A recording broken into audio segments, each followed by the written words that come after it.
أهلا بيكم في قناة أصل الطبخة مع ايناس. يا رب تكونوا في أحسن حال. النهاردة هنعمل مع بعض الجبنة التشيدر بطعم الجبنة الرومي، والوصفة تنجح معاكي والفيديو يعجبك إن شاء الله ويعجب ولادنا. ويلا بينا نشوفوا المقادير بتاعتنا عبارة عن ايه. مقاديرنا عبارة عن لتر لبن، ومعانا كوباية إلا ربع من الزيت، ومعانا كوباية نصها نشا والنص التاني دقيق. يعني الكوباية اللي هي المعيار بتاع كوباية الشاي، انتي هتملي نصها نشا ونصها دقيق. وطبعا الكوباية اللي بتعايري بيها هي دي اللي انتي هتكملي بيها بقية المقادير.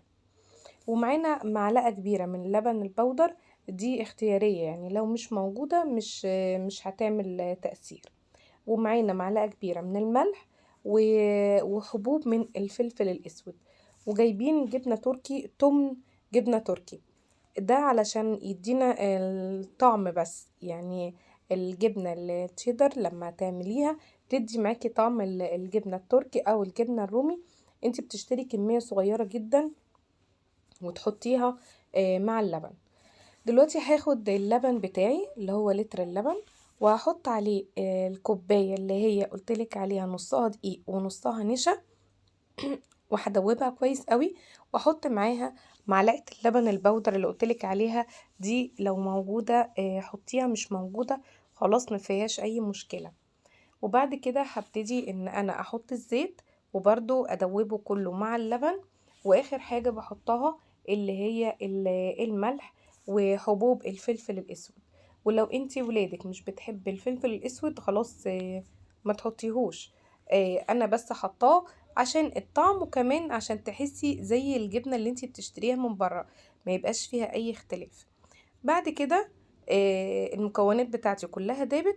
هبتدي اجيب بقى لون اصفر بدل ما احط لون كركم، والكركم ممكن طعمه يبان في الجبنة وتحسي انها مختلفة. لا، انا جبت الالوان الجل او الوان بودرة تكون عندك اللي هي الوان الطعام. انتي بتحطي اللون الاصفر لحد ما تلاقي ان اللون بتاع الجبنة بقى متناسق وبقى واضح معاكي زي الجبنة بتاعت بره. بعد كده ببتدي ان انا اقطع الجبنة الرومي او الجبنة التركي واحطها عليها واقعد ادوب فيها، وبعد كده برفعها على النار بقلبها باستمرار علشان ما تتكتلش معايا طبعا الجبنة، لان طبعا ما تنسيش ان هي واخدة نشا وواخدة دقيق، فانتي لو ايدك على طول مش فيها هتلاقيها اتكتلت. وانتي بتتفرجي على الفيديو لو عجبك ما تنسيش لايك والاشتراك في القناة وتفعيل الجرس عشان يوصلك فيديوهاتي. بفضل بقى ان انا اقلب فيها زي ما انت شايفة كده، بتلاقي لها بقى المطة وبتلاقيها ان هي خلاص بقت جبنة. وتلاقي لها المطة بتاعتها وكده. وهي على فكرة طعمها جميل جدا وهتعجب ولادنا جدا، ومش هتحتاجي ان انت تشتري من بره بعد ما هتجربي وصفة الجبنة التشيدر بطعم التركي او بطعم الرومي دي زي ما بقولك كده. دلوقتي انا بقلبها وهي كده دخلت معايا في السوا، هي كده برضو لسه ما استوتش. وهقولك دلوقتي تعرفي منين ان هي استوت. طبعا انتي بتقلبي برضو كويس قوي، برضو ايدك مش سايباها علشان ما تتكتلش معاكي.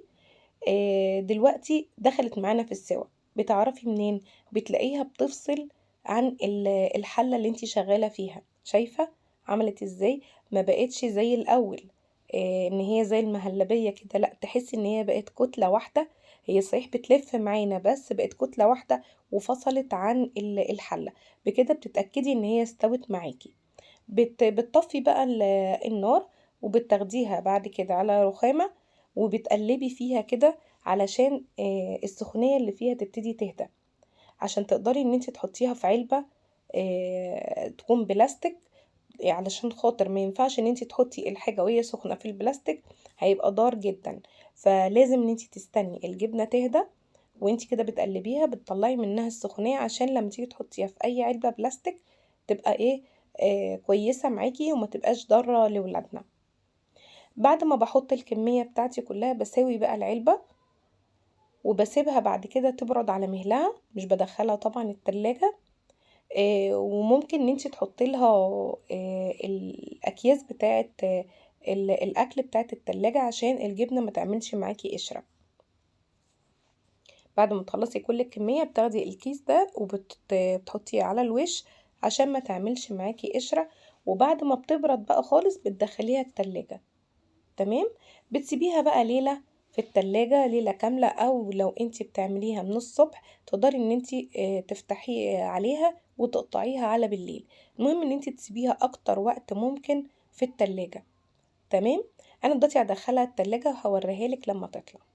دلوقتي انا عملتها الصبح وفتحت عليها طبعا بقى بالليل بعد ما هي بردت. انا دخلتها التلاجة، قعدتها وقت طويل جدا في التلاجة عشان تبقى ماسكة معايا، عشان لما اجي اقطعها تتقطع معايا كويسة جدا.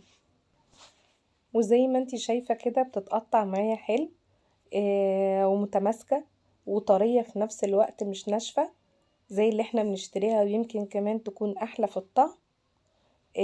زي ما انت شايفة كده، وفيها الفراغات اللي في الجبنة زي ما احنا بنشتريها. والطعم بتاعها كمان جميل جدا لان هي عاملة ميكس جبن، طعم الرومي وفيها كمان طعم الجبنة التشيدر. وزي ما انت شايفة كده القطعة ماسكة نفسها زي ما انت شايفاها كده لما انا قطعتها اهي. شايفة السمك بتاعها وشايفة الفراغات من جوه. يعني دي لو انتي كده حطيتيها في ساندوتش مع جبن او بطاطس وحطيتيها كده على النار سيحتيها بتبقى طبعا طعمها خطير جدا. وكده معنا الفيديو خلص، واتمنى ان الفيديو الجبنة يعجبك. ولو عجبك الفيديو ما تنسيش الاشتراك في القناة وتفعيل الجرس عشان يوصلك فيديوهاتي، وان شاء الله اقابلكم في فيديوهات تانية.